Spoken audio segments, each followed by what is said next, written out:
அடுத்ததாக நம்முடைய நிகழ்விலே சிறப்பு விருந்தினர் உரை நகைச்சுவை தென்றல் வி வெங்கட்ராமன் ஐயா, தலைவர், சிரிப்பரங்கம், சென்னை அம்பத்தூர். அவரை அன்போடு உங்கள் அனைவர் சார்பிலும் உரையாற்ற வருமாறு அழைக்கிறேன். வாருங்கள் ஐயா.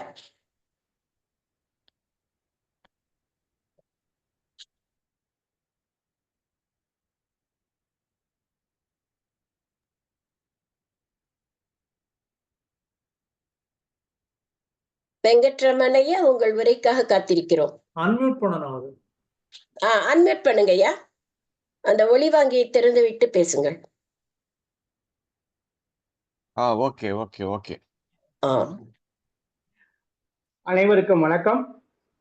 வணக்கம். தும்பி தமிழ் இலக்கிய அமைப்பினுடைய சிரிப்பரங்கு நிகழ்ச்சியில கலந்து கொள்வதில் பெருமகிழ்ச்சி அடைகிறேன், பெருமைப்படுகிறேன்.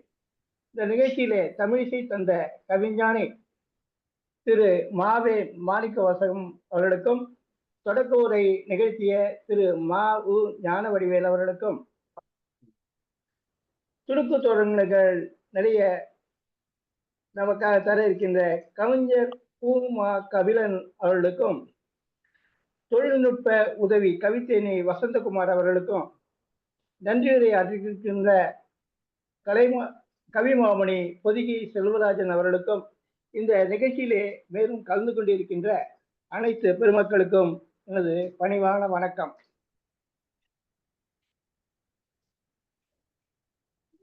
இப்போ நம்ம எதை மறந்துட்டோம்னாக்கா சிரிக்க மறந்துட்டோம். சிரிக்க மறந்ததுனால நமக்கு ஹைப்பர் டென்ஷன், சுகர் எல்லாமே வந்துடுது. வாய் விட்டு சிரித்தால் நோய் விட்டு போகும், இது எல்லாருக்கும் தெரியும். ஆனா நம்ம சிரிக்கிறது இல்லை.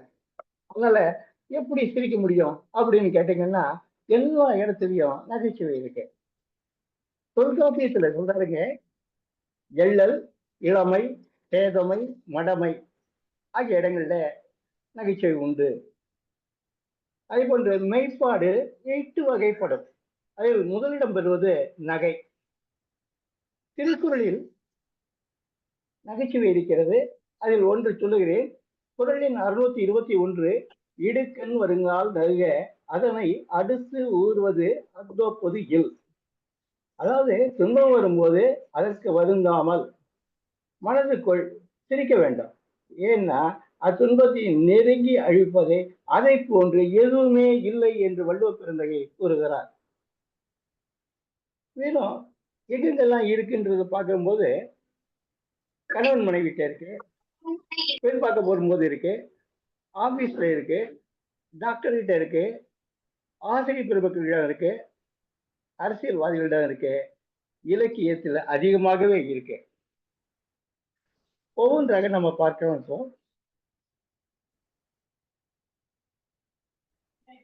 மனைவி சொன்னா, இத பாருங்க, நீங்க தீபாவளிக்கு சட்டை வாங்கி கொடுத்துருக்கேன் உங்களுக்கு, அதை நீ போட்டு வாங்கலேன் அப்படின்னு. நான் உள்ள போய் போட்டேன். போட்ட உடனே எப்படி இருக்குன்னு கேட்டாங்க. பிடிக்குது பிடிக்கலன்னு. ஏங்க ஏதாவது ஒன்று சொல்லுங்க, பிடிக்குதா பிடிக்கலையாங்க. இப்போவும் சொல்லுமா, பிடிக்குது பிடிக்கல அப்படின்னு. அதெல்லாம் வாங்க, நீங்க திருப்பி அந்த கடைக்கு போய் வேற பாக்கி தரேன்னாங்க. சரின்ட்டு நானும் போனேன். போனாக்க அங்கே வேற ஒரு சட்டையை கொடுத்தாங்க. அதை ட்ரெஸ்ஸிங் ரூம்ல போட்டுட்டு இருக்கும்போது மனைவி கேட்டாங்க, எப்படி இருக்குங்க. பிடிக்கல பிடிக்குதுன்னு.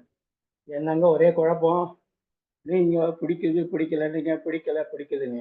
ஒன்றும் இல்லைம்மா, நீ வாங்கி கொடுத்த முதல் சட்டை எனக்கு பிடிக்குது பிடிக்கலன்னு சொன்னது காரணம், பிடிக்குதுன்னு டைட்டா இருந்தது, அதனால அது பிடிக்கல. இப்போ வாங்கி கொடுத்துருக்க அந்த சட்டை பிடிக்கல, அதாவது டைட்டா கிடையாது, அதனால அது எனக்கு பிடிக்குது என்று வைக்கணும். கல்யாணம் ஆன புதுசுல மனைவி என்ன சொன்னா, ஒரு புடவையை கொடுத்து இதுக்கு மேட்சிங் பிளவுஸ் வாங்கிட்டு வாங்க அப்படின்னு சொல்லி அனுப்பினாங்க. அது கணவர் அந்த புடவையை எடுத்துட்டு போய் கடையில கொடுத்து கேட்டார், மேட்சிங் பிளவுஸ் கொடுங்க. கடைக்காரன் 2x2 காட்டட்டுமா அப்படின்னா, இவர் சொன்னா, இதப்பா கன்ஃபியூஸ் பண்ணாது, 2x2 காட்டாத, 1x1 காட்டு அப்படின்னு சொன்னாருங்க. கல்யாணமான புது தம்பதிகள் பீச்சுக்கு போறாங்க. அங்க ஒருத்தரோட ஒருத்தர் மகிழ்ச்சியா பேசிட்டு இருக்கும்போது பாடுற சொல்றாங்க. ஒவ்வொரு பாட்டு பாடுங்க. முதல்ல கணவனை பாட சொல்றாங்க, என் மனைவி நீங்க பாடுங்கன்னு சொல்றாங்க. அப்ப என்ன பண்றாங்கன்னாக்கா, சரி அப்படின்னு ஒத்துட்டு கணவன் பாடுறார், 1000 ஒரு தீயம்மா நீ அப்படின்னு பாடுறார். உடனே மனைவி நிறுத்துங்க, 1024னா மீதி 929 பேர் யாரு அப்படின்னு கேட்டாங்க. இதே மாதிரி திருமண தம்பதிகள் எலியஸ் பீச்சில் உட்காந்து இதே மாதிரி ஒரு சப்ஜெக்டை பேசிட்டு இருக்கும்போது, அப்போ மனைவி என்ன பண்றாங்க சொல்றாங்க, உன்னை நான் சந்தித்தேன் நீ 1000ல் ஒருவன் அப்படின்னாங்க. மனைவி உடனே என்ன பண்ணாங்க, இந்த பாட்டை நிறுத்திட்டு கோபமா இருக்காமா அப்படின்னு கேட்டாங்க. கோவப்பட என்ன பண்றது, 1000ல் ஒருவன் நான்னாக்கா மீதி 999 பேர் யாரு அப்படின்னு கேட்டாங்க. ரமான்றவங்க கேட்டாங்க, என் கணவர் வந்து சிடிஎஸ்சி மாதிரி அப்படின்னு சொன்னாங்க. உமா அப்படிங்களா, அது எப்படி சொல்றீங்கன்னாங்க. அவரு வெளியில தான் சத்தம், உள்ள கூலா இருப்பாரு அப்படின்னு சொன்னாங்க. பெண் பார்க்க போகும்போது பல சுவையான நிகழ்ச்சிகள் நடைபெறுகின்றன. அதுல நகைச்சுவைக்காக சிலது மட்டும் இங்க எடுத்து உங்களுக்கு சொல்றேன். பாட்டு பாட சொல்லுவாங்க. ஆக உங்களுக்கு டான்ஸ் ஆட தெரியுமான்னு கேட்பாங்க. அவங்க பொண்ணு பாட தெரியாதுன்னு சொல்லிடுச்சு. இவங்க வற்புறுத்தினாங்க. வற்புறுத்தின உடனே அது வந்து நான் பாட மாட்டேன்னு திரும்பியும் மறுத்த பிறகு, சினிமா பாட்டு கூட பரவாயில்ல பாடுமா அப்படின்னா, நான் பாடுவேன் பாடிடுவேன் அப்படின்னாங்க. சரி பாடு பாடு அப்படின்னாங்க. அந்த பொண்ணு பாடிச்சு பாருங்க, 2 லைனு சொல்பாட்ட வந்தவங்க ஒரே போயிட்டாங்க. என்ன லைன் பாடினாங்கன்றீங்க, நான் அடிச்சா தாங்க மாட்டேன் 4 நாள் தூங்க மாட்டேன் அப்படின்னு ஒரு பாட்டை பாடிச்சு.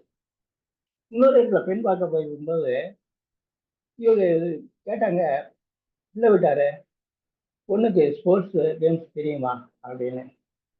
அவங்க பொண்ணுக்கு தெரியாதுன்னாங்க. என்னங்க தெரியாம வளர்த்துருக்கீங்களே, வாலிபால் கூட தெரியாதானே. பொண்ணோட அம்மா அப்பா வந்துருச்சு. அவங்க என்ன சொன்னாங்க, இந்த ஒரு பாட்டை பாடினாங்க. வாடா மாப்பிள்ளை வாழை மர தோப்புல வாலிபால் ஆடலாமா அப்படின்னு ஒரு பாட்டை பாடினாங்க. பொண்ணு பார்த்து முடிச்சுட்டாங்க. முடித்த பிறகு சொல்றாங்க பெண் வீட்டார், நாங்க 120 கிராம் தங்கம் நாங்க போடுறோம், அப்போ நீங்க என்ன போடுவீங்க அப்படின்னு கேட்டாங்க. பிள்ளை வீட்டுக்காரங்க சொன்னாங்க, 120 கிராம்ல 1 கிராம் குறைஞ்சா கூட நாங்க சண்டை போடுவோம் அப்படின்னு சொன்னாங்க. இன்னொரு இடத்துல பெண் பார்க்க போய் இருக்கும்போது கேட்டாங்க, பொண்ணுக்கு சமைக்க தெரியுமா அப்படி.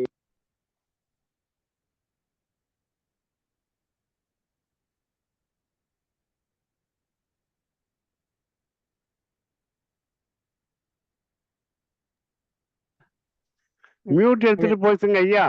போன் மூட் ஆயிடுச்சு. வெங்கட்ராம ஐயா. மன்னிக்கும். ஆபீஸ்ல என்ன சொல்லுங்க ஐயா. ஹலோ, தொடர்றேன். சொல்லுங்க. ஆபீஸ்ல என்ன பண்ணாங்க, ஒரு பியூனை கூப்பிட்டு எக்மூர்ல இருந்து ராயபுரத்துல போய் ஒரு லெட்டர் கொடுத்துட்டு வந்துட்டு உன்னை வந்து பஸ் சார்ஜ் கிளைம் பண்ணிட்டு வந்தாங்க. அவனும் கொண்டு போய் கொடுத்துட்டு அக்னாலஜ்மெண்ட் வாங்கிட்டு வந்துட்டான். கொண்டு வந்து லெட்டர் எழுதி கொடுத்த உடனே அதிகாரி இதை கொடுக்க முடியாதுப்பா அப்படின்ட்டாரு. நீங்க தான் கொடுக்குறேன்னு சொன்னீங்க, அதனால தான் போனோன்னே audit objection வரும்பாங்க.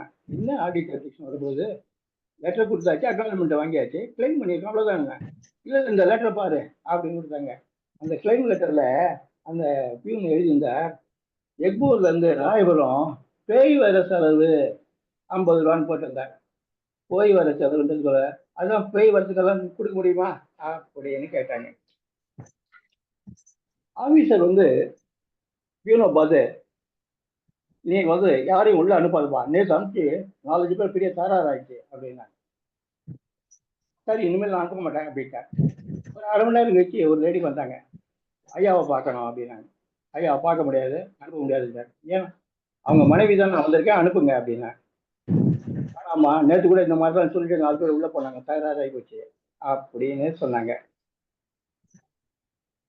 Assistant commissioner inspector பார்த்து கேட்டாரு, ஏன் சென்னையில நடந்த கொலைக்கு அரக்கோணத்துக்கும் கும்பகோணத்துக்கும் என்னத்துக்கு டீம் அனுப்பினேன் அப்படின்னு.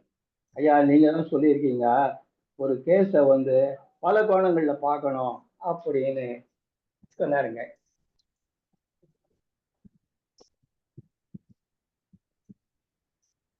டாக்டர்கிட்ட ஜோக்ஸ் ரொம்ப அதிகமா இருக்கும்.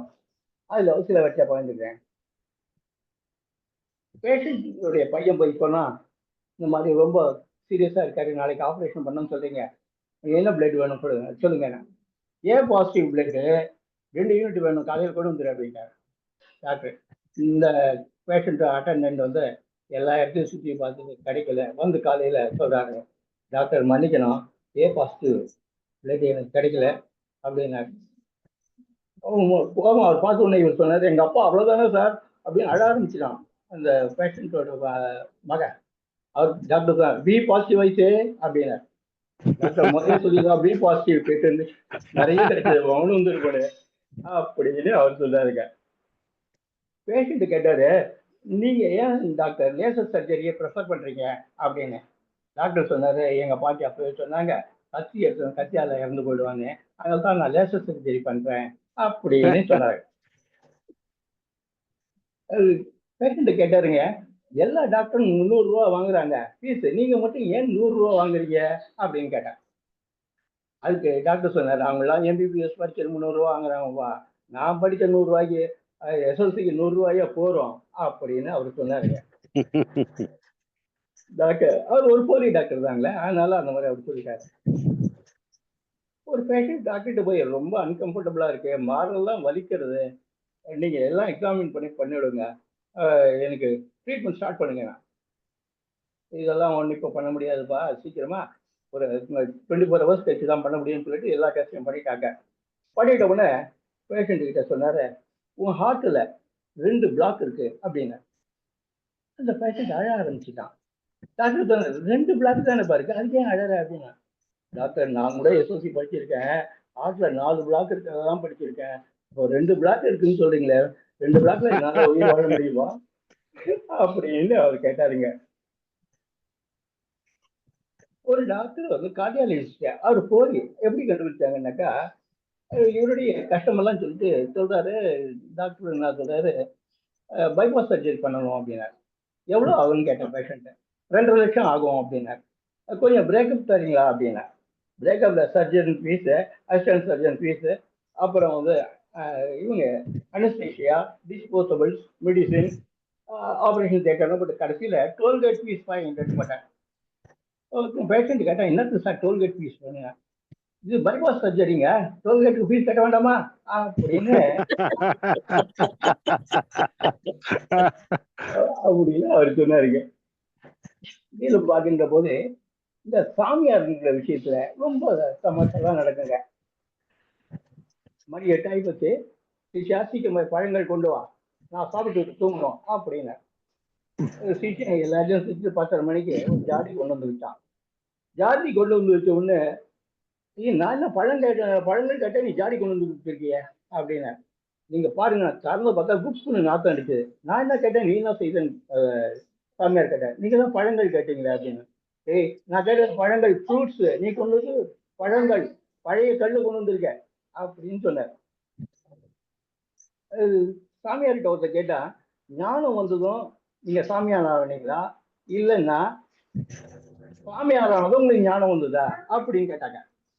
சாமியார் சொன்னாரு, என் மனைவி ஞானம் வந்ததும் தான் நான் சாமியார் ஆனேன் அப்படின்னு சொன்னாரு. மேலும் பஸ்ல போயிட்டு இருக்கும்போது அவங்க என்ன பண்ணாங்க, ஒரு அம்மா டிக்கெட் வாங்கினாங்க, பாடிக்கு ஒரு டிக்கெட் கொடுங்க அப்படின்னாங்க. அவருங்க கரெக்டா சொன்னது, எனக்கு பாடெல்லாம் தெரியாதுமா, கரெக்டா பஸ் ஸ்டாப் சொல்லு, அப்பதான் டிக்கெட் கொடுக்க முடியும் அப்படிங்க. பேசஞ்சர் வந்து ஆவடியில் ஏறிட்டு அம்பத்தூருக்கு ஒரு டிக்கெட் கொடுங்கன்னு 100 ரூபா நோட்டை நீட்டினாங்க.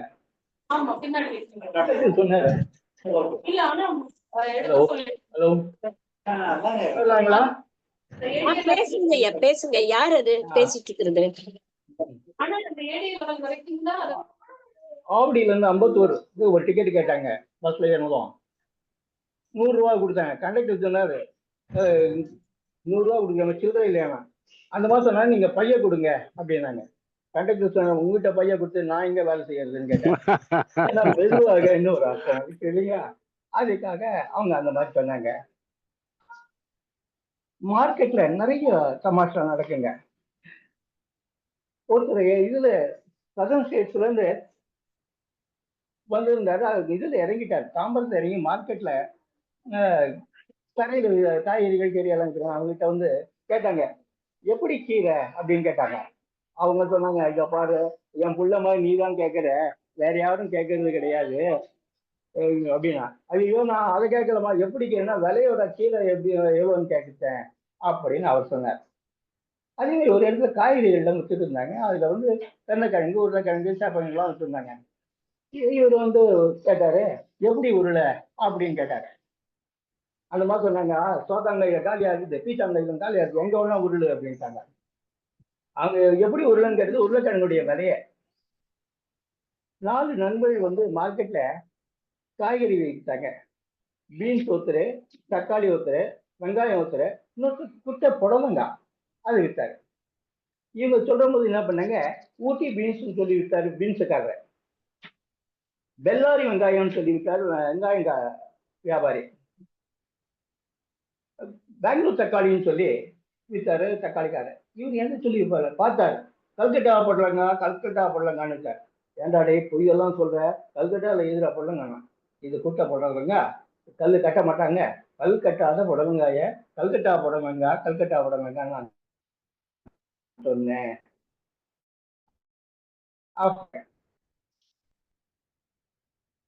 டிஃபன் விற்கிறவங்கள தள்ளுவண்டியில அதுல வேலை செய்யணும்னே வேலைக்கு வச்சு தப்பா போச்சு பேக்கரியில. என்னென்ன அவர் வந்து கஸ்டமர் வந்து நாய் பிஸ்கட் கொடுங்கன்னா சாப்பிடவா பார்சலான்னு கேட்டார்.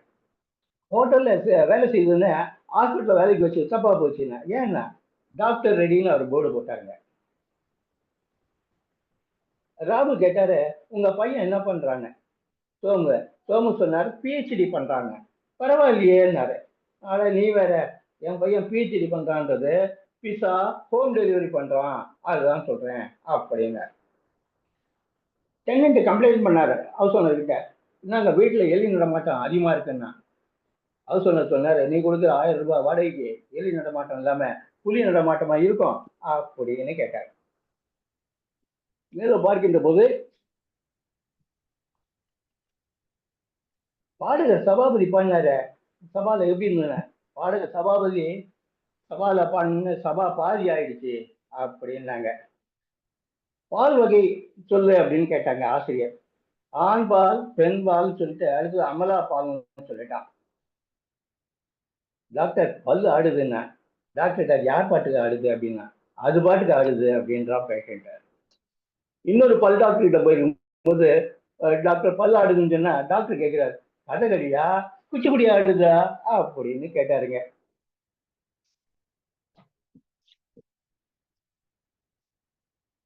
மேலும் டாக்டர் கிட்ட போய் கம்ப்ளைண்ட் பண்ணுவேன். டாக்டர் போய் நீங்க ஸ்கேன் எடுத்து பண்ணிட்டு வாங்க அப்படின்னாங்க. பேஷண்ட் கேட்டான், எம்ஆர்ஐ ஸ்கேனா சிடி ஸ்கேனா? எம்ஆர்ஐ ஸ்கேன் எடுத்தா என் பையனுக்கு பிஸ்னஸ், சிடி ஸ்கேன் எடுத்தா என் பொண்ணு பிஸ்னஸ், எது வேணா எடுத்துன்னு பாப்பா அப்படின்னு சொல்லிட்டாரு டாக்டர். ஒரு பேஷண்ட்டுக்கு சொன்னா, டாக்டர் கை நிறைய பணம் இருக்கு, ஒன்றும் வாழ்க்கை தான் கசக்குது, வாழ்க்கையை அனுபவிக்க முடியல, என்ன பண்றதுன்னு தெரியல, என்னாச்சு சொல்லுங்க அப்படின்னா டாக்டர். இல்லைங்க டாக்டர், கிட்னியில கல் இருக்குண்ணா. நான் கல் இந்த ரெண்டுத்தையுமே நான் கரைச்சிடுறேன், அதாவது கல்லையும் பணத்தையும் நானே கரைச்சிடுறேன்ட்டாரு டாக்டர். மேலும்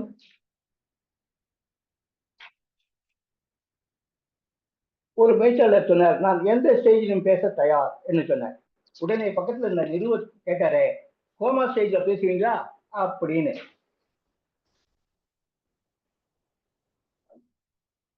இவரு எம்எல்ஏ வந்தாருங்க. வந்து கேட்டாரு, போன வருஷம் வந்து நான் ஆரம்ப சுகாதார நிலையம் திறந்து வச்சனே எப்படி இருக்குன்னு, இன்னும் ஆரம்ப நிலையத்திலேயே இருக்குன்னு சொன்னார் பக்கத்துல இருந்தாரு. நம்ம தலைவர் என்ன இவ்வளவு நேரம் பேசினாருங்க, பொய்யே பேசினாரு, ஏன்னா ஒண்ணும் இல்லைங்க, அவர் மெய் மறந்து பேசுறாரு அவ்வளவுதான் அப்படின்னு அவங்க சொன்னாங்க. மேலும் இந்த நகரசபை மீட்டிங்ல ஏன் வெளிநடப்பு நடத்தினாங்கன்னா, அதுக்கு வெளியில வந்த உறுப்பினர் சொன்னார், உள்நடப்பு சரியில்லை, அதனால தான் வெளிநடப்பு செய்தோம் அப்படின்னு சொன்னாங்க. இலக்கியங்கள் பார்க்கின்ற போது எங்கெல்லாம் அதிகமா நமக்கு நகைச்சுவை கிடைக்கிறது நம்ம பார்க்கும்போது அதிகமாக இலக்கியத்தில் கிடைக்குது. ஏன்னா இலக்கியத்தை படிக்கும்போது அது வந்து நமக்கு தொட்டனை சூட மணற்கேணி சொல்லுவாங்க. அந்த மாதிரி நிறைய வந்துக்கிட்டே இருக்கு. அதில் வந்து ஸ்லேடையில் அதிகமாக காணப்படுகிறது. ஸ்லேடைன்னு சொன்னது நமக்கு காலமேக புலவர்களும் அந்த வீரராகவும் நம்முடன் வாழ்ந்த திரு சிவாஜி அவர்களும் நினைவுக்கு வருதுங்க. அவங்களுடைய சில நகைச்சுவைகளை உங்ககிட்ட பகிர்ந்துக்கிறேன். சிவாஜி அவர்கள் ஒரு சொற்பொழிவுக்கு தலைமை தாங்கினார். அதில் வந்து குமரியானந்தன் ஐயா பேசணும். குமரியானந்தன் ஐயா வந்து கேட்டார் சிவாஜி ஐயா கிட்ட, ஐயா நான் முன்னால் பேசிட்டு போயிடுறேன், எனக்கு இன்னொரு வேலை இருக்குன்னார். உடனே சிவாஜா சொன்னார், முன்னால் பேசும்போது தான் எனக்கு பிடிக்கும், பின்னால் பேசினா பிடிக்காது, நீ வந்து பேசு அப்படின்ட்டார். இவரும் பேசி முடித்தார். நம்ம குமரியானந்தன் அவரும் போகும்போது நன்றி சொல்லிட்டு இருந்தேன். அடுத்த சொற்பொழிவு எங்கேன்னார், வண்ணாரப்பேட்டையமா வெளுத்து வாங்கினார் இவர். சிவாஜி அவர்களோட சொற்பொழிவுக்காக ஒரு கிராமத்துக்கு போக வேண்டியது. அது ரயில் பயணம், இரவு பயணம். காலையில் போகணும். உடனே 7 மணிக்கு அந்த நிகழ்ச்சியாளர் வந்து வரவேற்பு தந்தாங்க. அந்த வரவேற்பு வந்து மாலை போட்டாங்க சிவாஜாக்கு. மாலை அவர் சொன்னார், நம்ம சிவாஜா காலையில் மாலை வந்தது அப்படின்னு. இன்னும் அவர் வந்து அந்த சொற்பொழிவு இடத்துக்கு போகும்போது நிறைய இடங்களை கடந்து போகும்போது நீர்நிலைகள் கடந்து போனார். கிராமங்களெல்லாம் எப்பவுமே என்ன பண்ணுவாங்கன்னா திண்ணையில் தண்ணி வச்சிருப்பாங்க, அதை எடுத்து கால் கழுவி தான் போகணும். அப்படி போகும்போது அவர் திண்ணையில் இருந்த பாத்திரத்தில் தண்ணி எடுக்கும்போது சொன்னார், வரும்போது நீரில் குவளையை பார்த்தேன், இப்பொழுது குவளையில் நீரை பார்க்கிறேன் சொன்னார். அரசே புறநானூறு கொண்டு வந்திருக்கேன். அது என்ன புறநானூறு? அகநானூறு தெரியும், புறநானூறு தெரியும், அது என்ன புறநானூறு அப்படின்னு கேட்டார். அதுக்கு புலவர் சொன்னார், பக்கத்து நாட்டு இளவரசன் நம் நாட்டு இளவரசிக்கு புறா மூலம் அனுப்பிய 400 காதல் கடிதங்களின் தொகுப்புதான் இந்த புறநானூறு என்று சொன்னான். 2 புலவருங்க. ஒரு புலவர் கடன் வாங்க வந்தாரு. வந்து ஒரு 100 கடன் தாருங்களேன். இந்த புலவர் சொன்னாரு 200 தருகிறேன் அப்படின்னு. கொஞ்சம் உள்ள போயிட்டு வெளியில வந்து 300 என்ன ஆயிற்று அப்படின்னு. இந்த புலவர் 400 வாங்கினேனா அப்படின்னா. 100 வாங்கிவிட்டு இல்லை என்று சொல்கிறாயேனா, 600 வாங்கியது என்ன கோபம் வந்த புலவர் 700 கிடையாது, 700 கிடையாது என்று சொன்னார். ஐயா நான் 800க்கு செல்ல வேண்டும். இந்த புலவர் சொன்னார், 800 போய்விட்டது, நீ 800க்கு போனால் என்ன போகாவிட்டால் என்ன, ஒன்றும் எனக்கு ஒன்றும் பிரச்சனை இல்லை என்று சொல்லி அவர் அனுப்பி வைத்தார். மேலும் ஒரு சில நகைச்சுவைகளை மட்டும் ஆசிரியர்களுக்கு சொல்லிட்டு உங்ககிட்ட இருந்து விடைபெறலாம்னு நான் நினைக்கிறேன். 12 எவ்வளவு ஆசிரியர் பையன் 1212. என்ன பண்றது? ஒருத்தர் கேட்டா இவனுக்கு யோகா தெரியுமா அப்படின்னு கேட்டான். அவன் சொன்னான், எனக்கு தேவிகா தெரியும், ஸ்னேகா தெரியும், ஏன் ஜோதிகா கூட தெரியும், ஆனா அந்த யோகா யாருன்னு எனக்கு தெரியாது அப்படின்னு அவன் சொல்லிவிட்டான். ஆசிரியர் வந்து எலக்ட்ரிசிட்டி பாடம் நடத்திட்டு இருந்தாரு. கடைசியில் இருந்த மாணவன் வந்து ரொம்ப சேட்டை பண்ணிட்டு இருக்கான். கவனிக்கலன்னு சொல்லிட்டு அவனை கூப்பிட்டு, என்ன நான் என்ன சாப்டர் நடத்துறேன்னு தெரியுமா அப்படின்னு கேட்டேன். தெரியும் ஐயா. நான் என்ன சொல்லுங்க அப்படின்னா, நீங்க எலக்ட்ரிசிட்டி நடத்துறீங்க அப்படின்னா. டேய் அது எலக்ட்ரிசிட்டி இல்லடா, எலக்ட்ரிசிட்டி இல்லை. இல்லை சார் எலக்ட்ரிசிட்டினா. சரி நான் போகும்போது உங்க அப்பா கிட்ட பேசிட்டு போறேன் பள்ளிக்கூடத்துலன்னு சொன்னார். பள்ளிக்கூடத்துல போகும்போது அவங்க வீட்டுக்கு போனாங்க. அவங்க அப்பா வந்து இல்லை, அம்மா சொன்னாங்க எங்க போயிருக்காங்க, எலக்ட்ரிசிட்டி ஆஃபீஸுக்கு எலக்ட்ரிசிட்டி பில் கட்ட போயிருக்காரு அப்படின்னாங்க. ஐயோ இங்கேயும் எலக்ட்ரிசிட்டி போல இருக்கே அப்படின்னு வருத்தப்படும் போது அவங்க அப்பா வந்துட்டார். வந்து கேட்டார், என்ன ஆசிரியர் வந்திருக்கீங்கன்னா, உங்க பையனை எலக்ட்ரிசிட்டின்னு சொன்னா எலக்ட்ரிசிட்டின்னு சொல்றான். ஐயா மணிக்கணும், நானும் எலக்ட்ரிசிட்டி ஆஃபீஸ் தான் போனேன், எலக்ட்ரிசிட்டி பில் கட்டுறது நேரம் ஆகிப்போச்சு அப்படின்னா. பரவாயில்ல சார், அவனை எலக்ட்ரிசிட்டின்னு சொல்லுறேன். ஏன் சார் அது எலக்ட்ரிசிட்டியாவே இருந்துட்டு போறோமே, இதை ஏன் பப்ளிசிட்டி பண்றீங்க அப்படின்னு அவர் சொன்னாருங்க. ஆசிரியர் வாட் இஸ் யுவர் நேம்னா, மை நேம் இஸ் பொன்னின்னு சொல்லிட்டுப்பாங்க. வாட் எ ஸ்வீட் நேம்னா, அந்த பொண்ணு சொல்லிட்டு அது ஸ்வீட் நேம் இல்லைங்க, அரிசியோட நேம் அப்படின்னு சொன்னாங்க.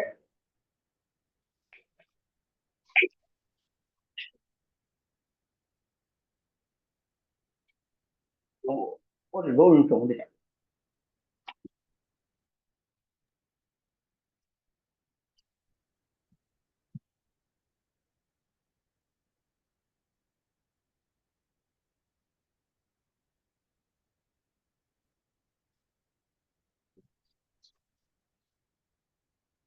மாறி ஒரு வேலையில்லாத பட்டதாரி.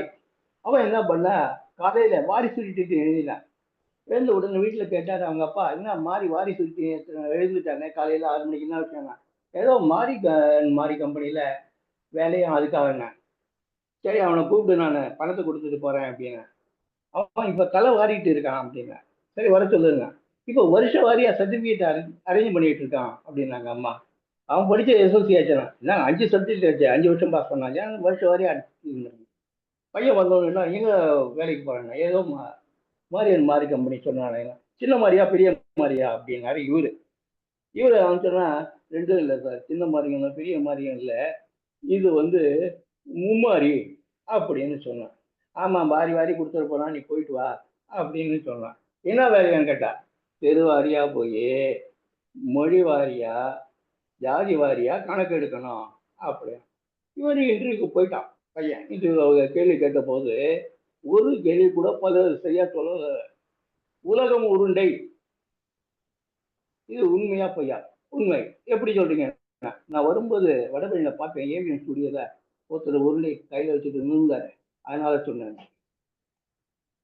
சரி, பல் விழுந்தது, இலக்கண குறிப்பு சொன்னேன், ஈடுகட்ட பெயரச்சம் அப்படின்னா. இவன் எப்படி நம்ம எடுக்க முடியும்? எம்எஸ் ஆஃபீஸ் தெரியுமான்னு கேட்டாங்க. எம்எஸ் இருந்து போய் ரொம்ப நாள் ஆகுது, நீங்க அட்ரஸ் கொடுங்க, நான் எப்படியா தேடி அந்த ஆஃபீஸ்க்கு போறேன் அப்படின்னு இவன் சொன்னான். தாத்தா சொன்னார், கம்ப்யூட்டர் படிச்சா வேலை கிடைக்கும்னா. நான் படிச்சா வேலை கிடைக்காதான்னு கேட்டான் பேரன். அதே மாதிரி இன்னொரு இடத்துல என்ன பண்ணாங்க, தலைமை ஆசிரியர் வந்து பையனுக்கு கல்யாணம், அதுக்காக கூப்பிட்டு இருந்தாரு. காலையில கிளம்பிட்டாங்க. இவரு கிளம்புறவங்க மனைவி கேட்டாங்க, என்னங்க தலை போற விஷயமா கிளம்பிட்டீங்க அப்படின்னா. அதுதான் எங்க தலைமை ஆசிரியருடைய தலைமகனுக்கு திருமணம், அது நான் தலை காமிச்சிட்டு வரலான்றதுக்காக கிளம்பி போறேன் அப்படின்னு சொன்னாருங்க. அப்படியா, நீங்க போயிட்டு வாங்க அப்படின்னு. எதிர வந்து பக்கத்து வீட்டு பார்வதி அம்மா வந்தாங்க. என்னங்க நீங்க கொஞ்சம் கண்டிக்க கூடாதா, பக்கத்து வீட்டு பையன் நம்ம வீட்டு பையன் மாதிரி தானே, என்னங்க அவன் வந்து தருதலையா சுத்துறான் அப்படின்னா. அது என்ன தருதலையா சுத்துறான்னா, ஏன் அவனுக்கு நீங்க பணம் கொடுக்குறீங்களா அப்படின்னா. எங்க அப்பா கூட பணம் தருவதை, அந்த தருவதை நிறுத்தி விட்டார் அப்படின்னு சொன்னான். ஏன் அவன் பைத்தியகாரமா இருக்கான், ஒருவேளை அது வந்து காதல் நோய் பெற்றுக்குமா அப்படின்னா. அதையும் கேட்டு பார்த்தோம். அந்த கேட்டா அது ஒருதலை காதல்னு சொன்னாங்க. சரி அந்த பொண்ணை போய் கேட்டீங்களா, அந்த பொண்ணு இருதலை கொள்ளியா இருக்கிறதா சொல்லிச்சு அப்படின்னா. சரி நான் வந்து பார்த்துக்கிறேன், இனிமேல் வந்து டைம் ஆயிடுச்சு அப்படின்னு வேகமா போனாருனாக்கா, இவரை வந்து தலைவாசல்ல மரியாதையா கூப்பிட்டு போய் உள்ள போய் பார்த்தாருனாக்கா, மணமகன் வந்து தலைமை ஆசிரியருடைய தலைமகன், மணமகள் வந்து நண்பனுடைய மகள். ஆக தலைக்கு 500 ரூபாய் மொழி வச்சுட்டு வெளியில வரலான்னு பார்த்தாக்கா, தலைவாழை இலை போட்டு சாப்பாடு போட்டு பரிமாறினாங்க. சாப்பிட்டுட்டு வரும்போது தலைவாசல்ல முகூர்த்த போய் கொடுத்தாங்க. அப்படி ஒரு நண்பர் ஒருத்தரை பார்த்தேன், வேகமாக போயிருந்தேன். என்னடா மனைவிக்கு தலைவலி, அதனால நான் வேகமா போறேன், மருந்து வாங்க அப்படின்னா. சரி பாய் வண்டியில வாயங்க, இல்லை இல்லை பக்கத்துல நான் போயிட்டு ரசிக்கிறேன்னு அவன் ஓடி போயிட்டான். அடுத்த நண்பரை பார்த்தா, என்னென்ன மனைவிக்கு தலைப்பிரசவம், அதனால நான் வந்து ஆட்டோக்காக வெயிட் பண்றேன் அப்படின்னா. அவ இவ்வளவு ஆக தலையை அதிகமா இருக்கிறதுனால இதுல இருந்து விடுதலை பெற வேண்டும் என்று சொன்னார். பிரச்சனைகளிலிருந்து விடுதலை பெற சொன்னார். சுவையும் தாண்டி ஒரு சுவை உலகத்திலே இருக்கிறது என்று சொன்னால் அது நகைச்சுவை தான். அது வந்து தேடி வந்த செல்வம், கை கொடுத்த தெய்வம். ஒவ்வொரு இடத்துலையும் நகைச்சுவை இருக்கு. கேட்கணும், ரசிக்கணும், மகிழணும், அதை பகிர்ந்துக்கணும். அப்பதான் அதனுடைய மதிப்பு மரியாதை நமக்கு நல்லா தெரியும். சிரிங்க, சிரிச்சுக்கிட்டே இருங்க, வாழ்நாளும் சிரிச்சுக்கிட்டு இருங்க. இடுக்கன் வருங்காலம் இருக்குன்னு சொன்னார் இல்லைங்களா வள்ளுவர். என்ன ஆயிட்டு போக போகுது, ஒன்றும் ஆகாது, கவலைப்படாதீங்க. நாளை காலையில் உலகம் அழிஞ்சிட போறதில்ல. நமக்கு நிறைய நேரம் இருக்கு. வாழ்க்கை அனுபவிப்பதற்காக, கஷ்டப்படுறதுக்காக கிடையாது. எல்லாரும் தப்பு பண்றாங்க, அந்த தப்புகளை பார்க்காதீங்க. யார் இந்த நல்லவன் கெட்டவன் சொல்லுகிறதோ சொல்ல எவனிடம் நல்ல குணங்கள் அதிகமாக இருக்கிறதோ கெட்ட குணங்களை விட அவன் நல்லவன், எவனுக்கு கெட்ட குணங்கள் நல்ல குணங்களை விட அதிகமாக இருக்கிறதோ அவன் தான் கெட்டவன் என்று சொல்கிறார். ஆக நாம் நல்லவையை நினைப்போம், நல்லவையே செய்வோம், நாமும் வாழும், மகிழ்வோம், மகிழ்வித்து மகிழ்வோம் என்று சொல்லி வாய்ப்பினை நல்கிய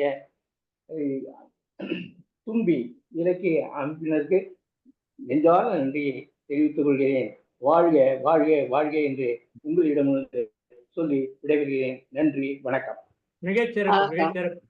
அருமை அருமை ஐயா. மிகச் சிறப்பானதொரு சிரிப்பு அரங்கத்திலே அற்புதமான ஒரு உரையை ஆற்றியிருக்கிறீர்கள். என் மனைவி ஞானம் வந்ததற்கு பிறகுதான்